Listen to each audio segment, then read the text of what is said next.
Hi there, Becky here from 168 Fitness. Last week I started off with week one of my how to lose weight and get fit before Easter, and hopefully you've done your homework for last week, which was to set some goals so that you're super focused, motivated, and you know exactly what it is you want to achieve between now and sort of the Easter holiday time in sort of 5 weeks from now, I think it is. Great amount of time to see some results, feeling the benefits, but we need to get started straight away. So once you've got those goals, this week I'm going to be talking about kind of general action plans for a few of the most popular goals that sort of clients come to me looking to achieve at this time of year. If you've got any specific questions or anything, feel free to email me. I'm happy to answer those. But you need to set your goals first and make sure you've done that homework from last week. And then this week is all about setting that action plan and knowing exactly what it is that you want to or that you need to do in order to achieve those goals. And then obviously first step is to just crack on with that and start ticking off some of those action points. So if you are looking to lose weight, it's going to come down to energy, needing to adjust your energy intake and also your energy output as well. So that would be eating a little bit less and moving a little bit more. It comes down to a nice simple equation like that. So you may want to sort of reduce your energy intake, so the food and the fluids that you consume each day, the calorie content of that, reducing that by sort of around 250 calories would be good. So that could be the equivalent of changing a latte or a cappuccino to an Americano with a dash of milk. That would probably save you, it's difficult to say, but 100 to 150 calories maybe. And then maybe swap in an afternoon snack of some biscuits with a cup of tea or a chocolate bar or bag of crisps or something like that. Swapping that to some fruit, some fresh fruit, or I don't know, some carrot sticks with a little bit of hummus or something like that. It doesn't mean you have to cut out any meals or any snacks or anything, because I want to keep your energy levels up. But you just need to reduce it. Or it could be just your portion sizes. If you usually have a big bowl of cereal in the morning, or you have 2 slices of toast for breakfast, or lunch you have a sandwich and a bag of crisps, maybe just have the sandwich and a banana, or a sandwich and an apple or something like that for lunch. Or for breakfast maybe just have 1 slice of toast or just a smaller bowl of cereal instead. So you don't have to completely drastically cut back, and we're not talking about crash dieting or anything, because that's not sustainable. We need you to also keep your energy levels up so that you can hopefully do a little bit of exercise as well, but just reducing a little bit by about 250 calories each day, and then over the week that will really help to see a difference on the scales if your goal is weight loss.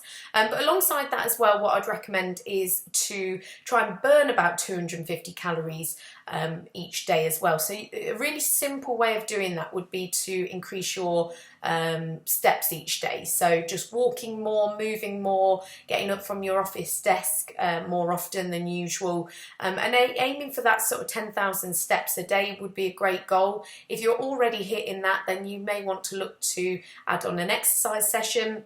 You could go to the gym, you could do a PT session, do a class, whatever it is that you want to do, start running even. Then that would help. You're talking about sort of 30 minutes of exercise or activity for 250 calories, roughly. Heavier people will burn more and lighter people will burn less, but roughly around 30 minutes of sort of heart rate up, breathing rate up, exercise activity will burn around 250 calories. So whatever it is that you want to do exercise wise, or that you can afford to do, that you can fit into your schedule, that you've got the equipment or the facilities nearby, that you can do it, and you want to do it, you can see yourself doing it for the next sort of 5 weeks, then write that down in your action plan, 30 minutes of that sort of every day if you can. Obviously if it's higher intensity exercise, you're only really needing to do that sort of maybe 2 to 3 times a week, especially for beginners. So you might want to add in some sort of lower intensity walking, cycling, just gentle kind of cardio as well, just to keep the calorie burning up but not burning yourself out and getting injured, because I don't want to throw you in at the deep end. So keeping an eye on those steps is a good way, and then just sort of reducing your calorie intake, as I said before. Good way to track that, I always talk about MyFitnessPal.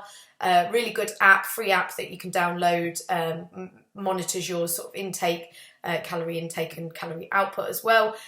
So that could be something that you put on your action plan to download that, get set up on that and using it every day. So that's weight loss. There's some action points for you on there. As I said, if you want some really specific advice, feel free to get in touch, but that gives you some starting points first of all. And then a good idea would be to sort of have a checklist each day of, have I logged my food on MyFitnessPal?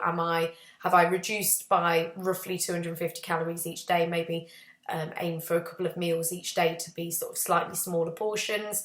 And then have I done exercise for the day? Those 3 points would definitely help you to achieve those weight loss goals.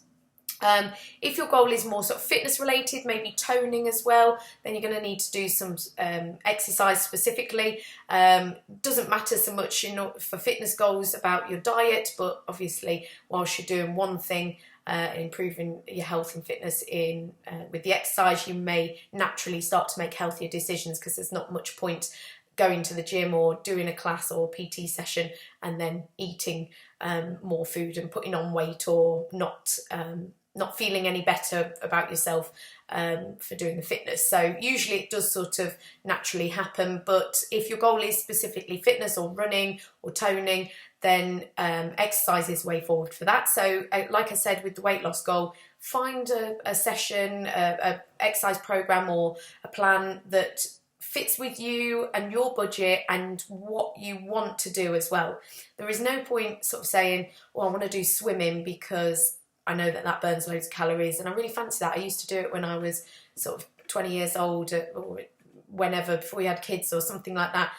Because actually now, if you're working full time and you have got children, perhaps that doesn't fit with your schedule, the getting to the pool, having to get changed and then changed again afterwards, and drying your hair and all things like that can get in the way. So swimming's one of those that people love it, but actually realistically it's not probably going to fit into your routine day to day. So it might be something that you do at the weekend as a bit of variety for you.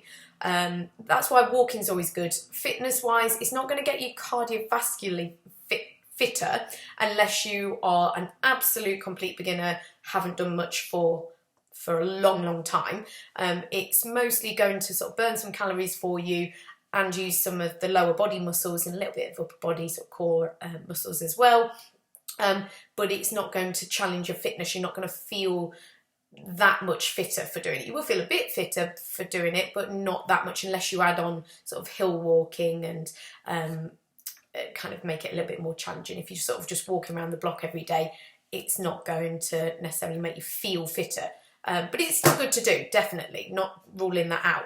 But you need to do something that challenges you a little bit more, gets your heart rate up, gets you slightly out of breath, but still comfortable, and something that you enjoy as well, something that you're not going to get bored of, that you feel like you're getting results every time you do it, and it's worth putting the time in or the money in to do it. And that's what I'm all about with PT, basically. It's about challenging people and getting them to do things that they wouldn't usually do on their own.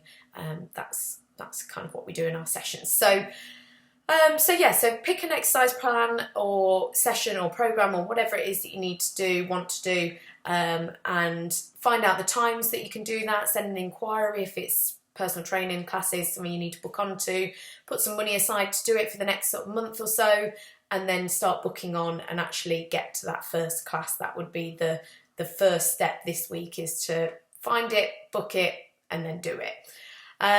So for toning is going to be exercise as well. If you're maybe wanting to lose some inches, fit in your favourite pair of jeans or dress, or maybe even feeling just good on the beach if you're going away at Easter in a bikini, toning up, just feeling a little bit more confident, that's going to be exercise. Most classes will have an element of sort of conditioning, toning, that sort of thing. You don't need to be lifting heavy weights or anything. You just need to be using those muscles, key areas, arms, tummy, legs, bums, that sort of thing. Just working those muscles on a weekly basis at least, sort of 2 to 3 times a week. But you can even do things like that at home. If you Google exercises like squats, lunges, tricep dips, press-ups, ab crunches, those sort of things, they're all going to be really good for toning. So find a plan for that if you are looking to lose inches and tone up a little bit, and just feeling more confident when you look in the mirror and in your own body and in your own skin. Running wise, I'm going to cover that in a little bit more detail next week because it's a bit more specific. But if running is your thing, or you want it to be your thing, then the first step really would be to find a route near to you that's lit. If it needs street lights, if you're going to be running in the dark. It's getting nice light in the morning, so that's good, and a bit lighter in the evenings. But if you're going to be running in the dark, make sure you find a route that you can do that's about, for beginners, you're sort of looking at 1 to 2 miles to start off with, because there's going to be some walking and there's going to be a bit of there's going to be some running and there's going to be a bit of walking as well. So only sort of 1 to 2 miles. You don't want to go too far out. Find that route and then maybe just start by walking it so that you're familiar with it. You know how long it takes to walk it, and then obviously any run intervals you do are going to make that a shorter loop, or not a shorter loop, it's going to take less time. That's what I mean, it's going to make it shorter in time, not distance. So yeah, we're going to talk in more detail about running next week. But if you're looking to just generally get fitter, lose weight, I've given you some good points to get started with. So I want you to set that action plan, make sure you've got those goals, start writing that action plan, knowing exactly what you need to do, and then just get on with it. So whether it's calories, looking at food that you're eating, how much you're burning off as well, actually starting to burn it off as well, and starting to reduce your calorie intake as well. All good things to be doing. And yeah, hopefully you'll start feeling the benefits straight away. Give it a week or so to kick in, and I'm sure you'll be losing weight, feeling fitter, losing some inches as well in no time. But I'll be back next week, as I said, with some running advice for those that want to start running this springtime. And yeah, any questions, feel free to get in touch. I'll see you next week.